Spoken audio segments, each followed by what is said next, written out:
it's something that defines us as humans, that we use tools. So the axe was, well, I think I can say that the axe was the first tool, and it's a little bit like this, but it made it made us human, and it's incredible that we have so much use for it still today, and that we continue to develop and develop and develop and improve the axes still after 3 million years. That's just amazing, actually. To me it is. About Wetterlings, we are unique in one way, that we are the oldest Swedish axe factory, but okay, that's one thing. Another thing is that we forge the axes, of course. We forge them by hand in a big hammer, very rhythmical task, and it takes a very long time to learn. That's one part of our company, yes? And then it's the second part, and that is to turn the handle, of course. The handle is just as important as the head, of course, and we do that ourselves. That is quite unique. There is not many forgers who also work with wood, and that is quite interesting that we do both these things. In Sweden it's unique, and I'm sure there is not, if someone knows another axe factory that does both things, you're more than welcome to let me know. The one thing that I happened to catch over here, Les being trained by one of the local people there about the different insects and things that would poison him if he ate them, I did learn a lot listening to these trainers. I happened to catch a comment about if you had a hole after you got home in your skin and your body that didn't heal, and it just sort of got wider and wider, you know, that maybe that you would have a bot fly. I don't know, I'm sure you guys have heard of what a bot fly is. Yeah. Some of you survival people out here. So a couple weeks after I'd been home, all my other bites had healed, and I had this hole in my ankle that just kept on getting bigger and bigger.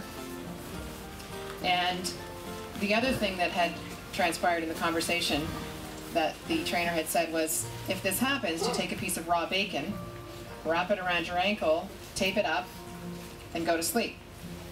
And in the morning, the bot fly will be out of your skin, and the wound will heal. And then he said, oh, and by the way, you'll feel it, which was actually a very important piece of information, because it took 4 hours and I thought I was going to go insane, feeling it crawling out of the skin, because it lays eggs, and it keeps the wound open so the oxygen can come into the insect and keep it alive. And so when you put the bacon over top of it, it smothers it, and it crawls into the bacon out of your skin, thinking that the bacon is actually flesh. So it's not something, of course, you get tip-wise in the hospitals in Canada. I don't know about in England, but... So in the last year, we went around the world 10 times in 8 months, so pretty much we're permanently jet-lagged. I was the only female in a small crew of 7 guys, so that was interesting for me, and taking care of them and cooking for them in the jungle.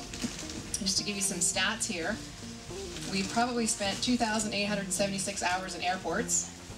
We had 2 cases of malaria, 193 terrible meals on airplanes, for those of you that have had airplane food, 138 movies watched in flight, 493 hours in delays, 69 bags lost in flight, or sorry, delayed in flight, but 0 bags lost, which is pretty good considering how many airports we've been through. 7 cases of dysentery and 1 romance. Okay, so we arrived in Papua New Guinea. The area that we flew into was a few hours in a small flight. We flew in on a grass airstrip, very short airstrip, and a little tiny airplane, and we're packed full of camera gear, and 5 of us in the plane. And we landed on this airstrip that had a huge mountain on the end of it. And this is the first time I've ever been in an experience like this. And we come in and we're landing and the plane's not slowing down, and it's getting closer and closer to the wall of the mountain, and I thought, this is where I'm going to die. The plane, of course, stopped very short of the end of the runway. The other thing, Les, as most of you know, is a musician, and we would always travel with a guitar. We'd always buy one somewhere cheap, leave it with the people that we were with. And we would share music, and music, of course, is not something that has any borders. You see the photographs of the women in here playing harmonica. Les would sing songs, traditional songs. We always felt it was important to give back. We took this shaman up in the helicopter. You can imagine what it was like for him to be in a helicopter, experience looking at his land that his family has been around, and he's looking at it from a whole different view. We give 20 years guarantee on the access of a purpose. I don't think our competitors do that. And as I said, in the production, each step is very, very important. I just give you a grasp over it. If you look on the steel, if you look how this axe is produced, how he turns it, how we do it.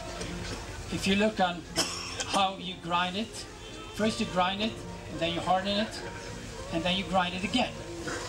If you grind it wrong, you will have a wrong, the shape will be bad, and also the hardening will go away if you do that wrong. How you put the handle on, how long should the handle stay in a warm room? How much water should be in the handle? You see, all these different steps is extremely important for the product. Cody London lives in a cave in Arizona. So he says, yeah. So he says. That's how he gets on the internet so often. And Bear Grylls, I'm sure, has got a mansion in the middle of nowhere with a machine gun post on each corner. Apparently. What's Les Stroud's house like? He goes home, wherever that is. I'm the regular guy. I'm a normal guy. I have an off-the-grid property that's run on solar power and wind generation, and I love it. I go there recreationally and to stay there. From time to time, it's in the middle of 170 acres of bush.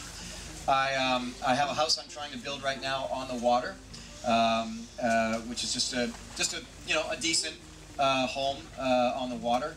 And I have a cottage that from years ago. This all sounds quite grand. This is like this is before surviving. This is like wheeling and dealing and finding good things. I live quite normally. Survival, it's a mental exercise. Okay, physically might take great physical effort initially to get away from immediate danger, but then on it's a prolonged mental exercise. So it's a fight for the mind, and this is what we try and develop. This is what we try to nourish. Okay, the will to live is never giving in. And I tell people you're never subject to anything on this earth that you cannot deal with, as long as you don't give in, okay? So the will to live, my will to live, after 27 years, 55 days in the army, I'm now on a meagre army pension. And for the army to pay me what they owe me, I've got to be 158 years old, okay? And I'm not going to be cheated by a penny. I feel about 150 now, so but we keep on going as long as possible. But never giving in, a strong mental outlook. Okay, I mentioned about doing the locals. Probably the most rewarding time for me in the military was hearts and minds. We used to go into areas, and like I say, in Borneo, some of the villages up on the border, I'd never seen white people before. And we was unique. They were sort of short, real smooth, no hair on them, but the men did have tattoos. We turned up 6 foot tall, full of hair, tattoos, and they thought we was gods. And when we started treating them with modern drugs, especially the antibiotics, it was a miracle. A guy come in, had been chopped by a boat, and he would have lost his limb. He probably would have died from septicemia. But we treated it with injections, penicillin. At the end of 5 days, he had a healthy line. And it really sort of astounded us. So what they thought, you can imagine. And they paid us in chickens. I had more chickens than Sun Valley, I had chickens everywhere. And as word got around, I had a queue, I wouldn't say a mile long, but I had a lot of patients.